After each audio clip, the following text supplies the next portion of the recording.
Ого, еще.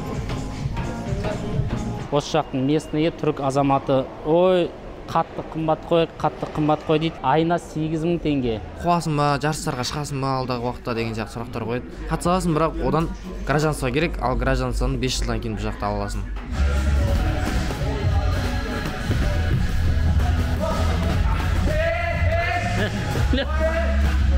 Merhaba arkadaşlar, және спортсмендер. Бүгінгі біздің темамыз спорт жайында болады. Ендеше кеттік.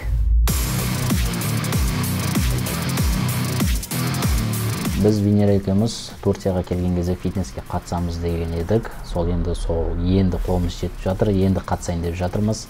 Сол бізді бір сұрақ мазалаған. Бұл жақта қанша екен, қатты қымбат па деген сияқты сұрақтар болған. Соны білу үшін біз фитнеске бардық. Егер сіздерде де сондай сұрақ болса, көкейлеріңізде соның қазір жауабын беремін.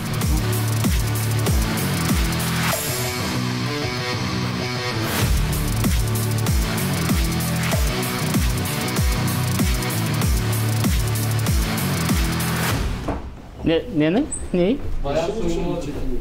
Evet. Bayan. Bayanlar. Biz bayanlara girdik. Ар жағында душы бар, раздевалкасы.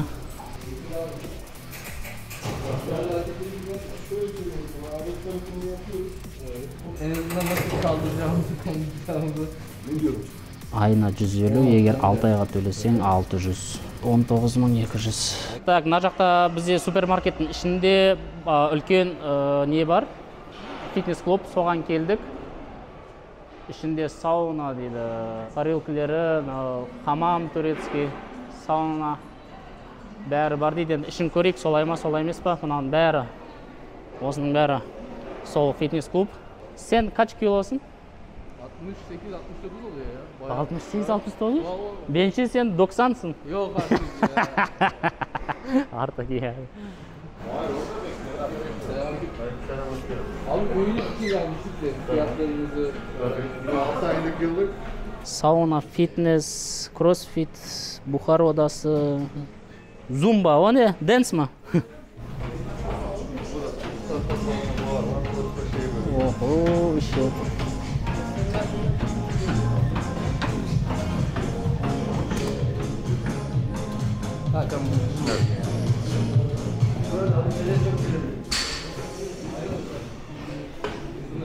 Алтайға 1,5 лира екен. Қасындағы осы жақтың местные түрік азаматы. Ой, қатты қымбат қой дейді. Қазір мен есептеп қарасам, 1,5 лираны көбейтеміз 32-ге курс 48.000 теңге дейді. Сонда 48.000 теңгені айға бөлетін болсақ, айына 8.000 теңге. Менің ойымша ол өте керемет. Кәдімгі үлкен торговый центрдің ішінде іші кең, парилкілерді түсіруге рұқсат берген жоқ. Енді ол причинасы понятно ғой, енді көбек адамдар шомыл жатыр деген сияқты. Би бар, йога бар, соның бәрі айына 8.000 теңге. Бірақ 6 айға период төлеу керек. Ders programı. 2 yerim. Mesela bu pilates, bu zumba dersimiz. O erkekler de var içinde. Serkan yorum burada. Bu da aynı şekilde zumba dersimiz. Gayet kalabalık, eğlenceli oluyor. Bu da spinning dersimiz. Velo bu çok eğlenceli bir ders aslında. Bunlara da katılabiliyorsunuz. Ve müzik eşliğinde oluyor bu dersler. Bizim Venera hafif. Kilo gerek bu. Kilo. Bana kilo gerek. Bu da mesela aynı şekilde pilates dersimiz. Yani bolca grup derslerimiz oluyor bizim. Bunlara katılabilirsiniz. Bence bana bu çok faydalı olacak. Evet. Bizim saunamız, buhar odamız, işte duş kabinlerimiz oldukça temiz, yani her gün siliniyor, temizleniyor. Hijyen bir şekilde girebiliyorsunuz yani. Zaten dediğim gibi siz paket aldığınızda bizden önce sizinle detaylı bir şekilde konuşacağız. Sonda trainer içinde krema? Жоқ. Программа дайындап береді. Aslında ya кішкене көмектеседі, 2-3 күн потом өзің бөліп кетесің. Егер хочешь лично, онда ол 1,5 ба, сондай төлейсің и всегда саған типа не дайындап береді, сондай. Тренер, личный тренерің болады. Kaç kat işi? 1 kat mı? 2 kat. Orası yukarısı soğuma bulunma. Sauna. Eğitim dedim ya. Orada eğitim ben diyor bir defa. Buradakiler diyor veriyoruz diyor biz diyor eğitim diyor. İlgileniyoruz yani. Ne o eğitim? Eğitim Ya, o ne demek? Hareketler gösterdim ya sana. Oradaki adam ben göstermem dedi. Buradaki yardımcı olacak. Aynen. Benim için de burası iyi oldu yani. Onu demek istiyorum. O zaman alırız o zaman. Neden 6 aylık mı alalım? 3 aylık alacağız. Sen 3 ay 500 lira için. Adam da indirim yapmıyor. Bekleyelim mi o bize arasın mı? Senin öyle oları arayacak mı? Arayabilirler belki. Hani gelin şu kadar yapalım, bu kadar yapalım gibisinden. Burası çok yakın, içi çok temizli, çok güzel, büyük. 1-2 gün bekleyelim bakalım o zaman. Tamam, Ararlar tamam. mı aramazlar. Tamam. Burası daha iyi gibi. Orası şey geldi bana yani ucuz Her olan... gün Buhar'da oturuyoruz ikimiz. Ağrıyor. Çalışıyorsun ya ağrıyor çok ağrıyor. Bu ne? Bir ay hediye. Ya. Bir ay hediye. Broşürle gelip üye olana bak bu ama eskidir bu. Adam bize söylemedi ki. Eskidir bu eski. Biz söylesek Biz onlar söyleriz bak altta bunu gördük deriz. Bir ayda olabilir belki.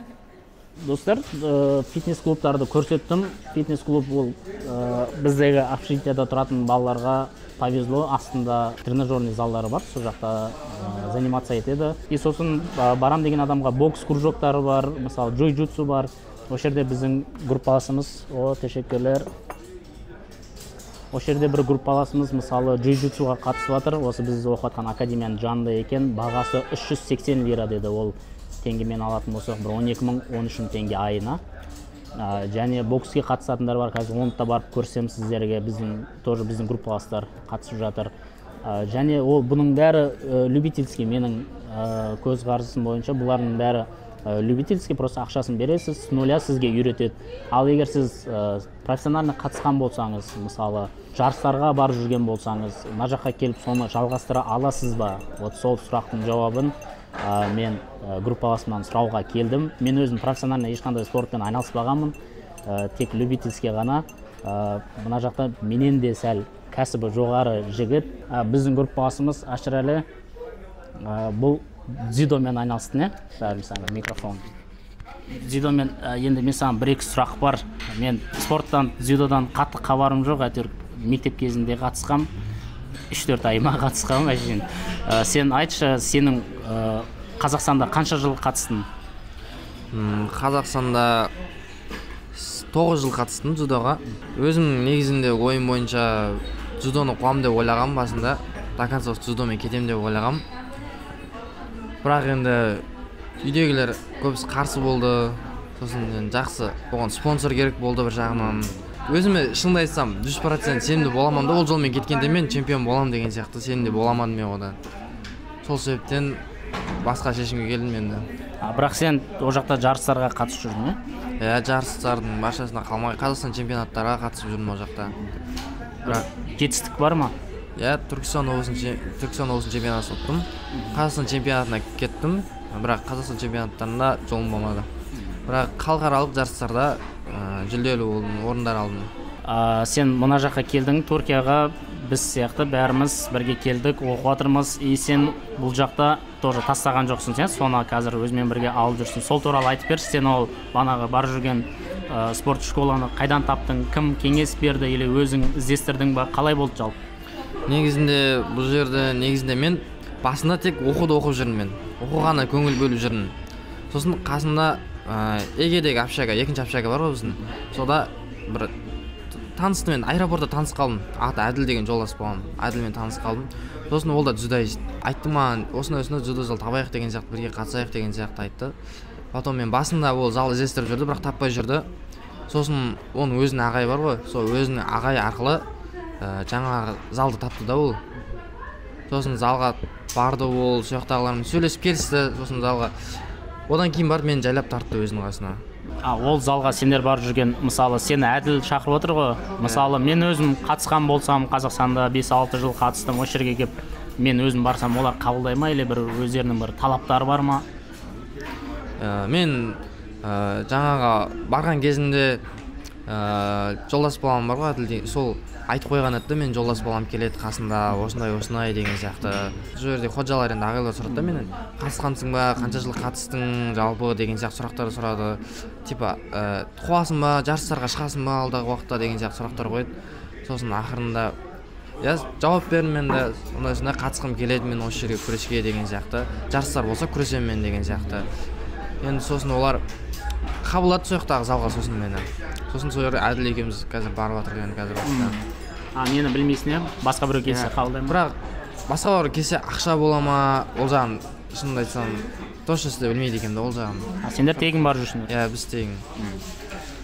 Ал енді бана жарыс туралы айтып қалдың. Енді бұл жақта сонда өздері айтып тұр ғой, егер сен күшті банағындай күшті күрессең, не істесең, бұлар сонда жарысқа да жібере ма? Сонда датау сондай уровеньге кетуге де бола ма, бана профессиональный уровеньге? Енді біз бұл жақта иностранец болғаннан кейін жаңағы бұл жерде өзінің мысалы Измирде клуб аралық жарыстар болады. Жаңағыдай бір командовый сенковый жарыстар болады енді. Енді оларға қатысуға болады. Кимликпен қатысуға болады. Менің ойымша кимликпен қатысуға болады. Бірақ жаңа Түркия чемпионаты өзінің іштегі отборлары болады ғой, қалалық отборлар, чемпионаттары, олар қатыса алмайсың. Қатыса аласың, бірақ одан гражданство керек, ал гражданствоны 5 жылдан кейін бұл жақта ала аласың. Енді сен Қазақстанда күрестің ғой, жарыстарға да бардың, мына жақтан түріктермен күресіп жүрсің ғой, айырмашылығы бар ма, қалай күресе деген? Түріктің балдары мықты, жақсы. Любой адам ұтуға болады ғой, енді уақыт өте келе жаттайсың оның қимылдарын, несін, жаңа техникаларын білесің, сол сияқты үйреніп ұтуға болады. Физика жағынан мықты да бұл негізінде түріктің балдары, физика жағынан мықты, техника жағынан мықты. Жақсы соперник негізінде. Неше тренировкалары айырмашылығы бар ма? Бұларда или бір ерекше, бір басқаша нәрсе техникалары бар ма? Тренировкаларында ма? Қазақстанда енді всегда демеймін, бірақ кейінгі кездері бір нәрсе қайталанады да. Например, тренировкада ше, ал бұл жақта күнде разнообразный да. Мысалы, бір күні отработка деген сияқты, бір күні схватка деген сияқты, бір күні футбол ойнайсың деген сияқты, разнообразный да. Партерге көп көңіл бөледі содан кейін бұл жақта. Бұл партерде де бір жеңіс бар ғой, сол сияқты да. Спортсмендермен араласады ғой, өздерінің кругтары бар. Біздің мына келген студенттердің арасында басқа балалар бар ма? Басқа нәрсемен қатысып жүрген, бір басқа күрескпен қатысып жүрген, бокске? Енді сен танитын? Мен өзім танитындардан Жасұлан деген жолдас балам бар еді. Жаңағы UFC MMA бар ғой, жекпе-жекке соған зал тауып барып жүрген еді сол залға. Басқа жалпы танитын балалардан біздің общагада Юкселичте фитнес клубтар бар ғой, соларға барып жүрген балаларды білемін. Ол жерге айына бірақ төлейді. Төлеу керек. Естуім бойынша 250-300 лира деп естідім. Фитнестер ма? Иә. Рахмет сұхбатыңа, информацияңа. Келетін басқа студенттер осыны көріп, өздерінің ойлары болса, сенен бір жауаптар алды деген ойдан, профессионально қатысатын болса, ары қарай кететін болса, өздері де мүмкіндік береді деген, егер жақсы күрес алсаң, әркімнің өзінің қолында болады. Жалғастыруға болады осы жаққа келіп. Егер спортпен күресті екеуін бірдей алып жүре аламын дейтін болса, бұл жақтан да құдай қаласа биік белестерді көруге болады. Біз қазір бокс үйірмесіне барып жатырмыз. Мына жақта біздің группаластар қатысып жүр. Академияға жақын екен, жаяу барып жатырмыз. Қасымызға жаңадан тағы бір жігіт қосылды. Бүгін бірінші рет барайын деп жатыр. Иә, дұрыс қой. Дұрыс. Бірақ сен Қазақстанда қатыстың, иә? Иә, қатысқам. Қазір екеуіңіз бар. Екеуіңіз бар екенін көреміз қазір. Бұл жерде кім тапты? Мен бұны Инстаграмнан тапқам. Инстаграмнан? Иә. Бір ай үйде жатып біраз үйреніп түріктің. Жаққа үйрелесіп біраз. Сен келген кезде жалғыз өзің келдің ба бұл жаққа? Иә. Қатысқанда? Иә.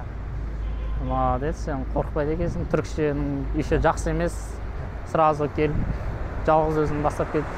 Сен Қазақстанда қанша жыл қатыстың? Бір жыл ма, бір жарым болып қойды, иә. Любительский получается, иә? Негізі жарысқа неге бармағансың ғой?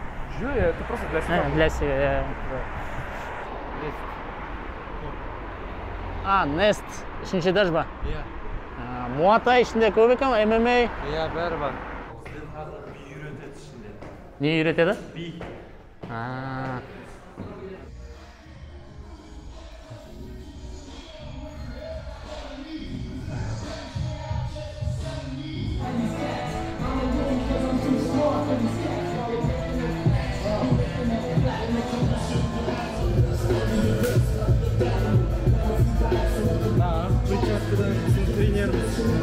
Ақтағы ма?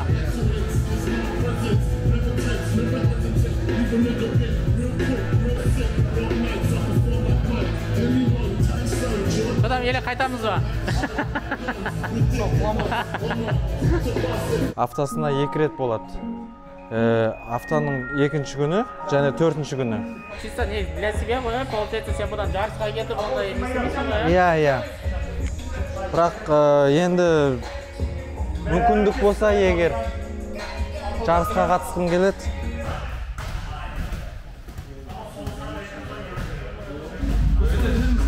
Gösteriyor. Sen bana sol direkt atıyorsun. Ama yapma. Bir tekrar.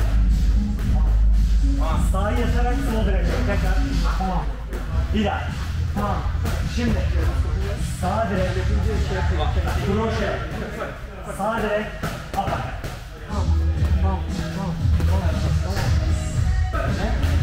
Ketті. Бұда травма бар, жай.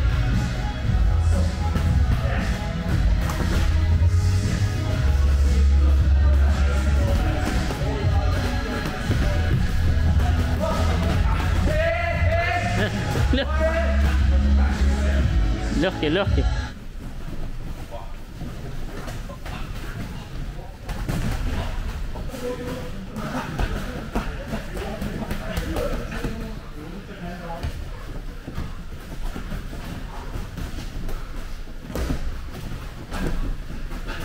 Қалай екен бірінші күні? Болады. Жақсы таяқ жедім. Ойнамайтам, таяқ жеген жоқпын. Нормально. Да. Жоқ күшті екен негізі. Осы болады екен. Условиялар бар екен. Еще мында качалка бар екен арт жақта. Жақсылап бір терлеп алып, енді әдемілік бір душқа түсіп алсақ, бүгін түнде жақсы ұйықтаймыз. Тағы айтып кететін жайт, Турцияда оқыған, Турцияда тұрғанның тағы бір жақсы жері, азанда тұрып, 6-да теңіздің жағасында жүгірсеңіздер болады. Бізде сөйтіп жүгіріп жүрген студенттер көп, мен олардан естимін. Мен де сөйтіп бастағым келеді. Бірақ деген өтірік сылтаулар көп. Бірақ бастаймын бұйыртса. Ал ендеше достар, алдыда видеолар көп қызықты, соларды күтіңіздер, біздің каналға жазылыңыздар.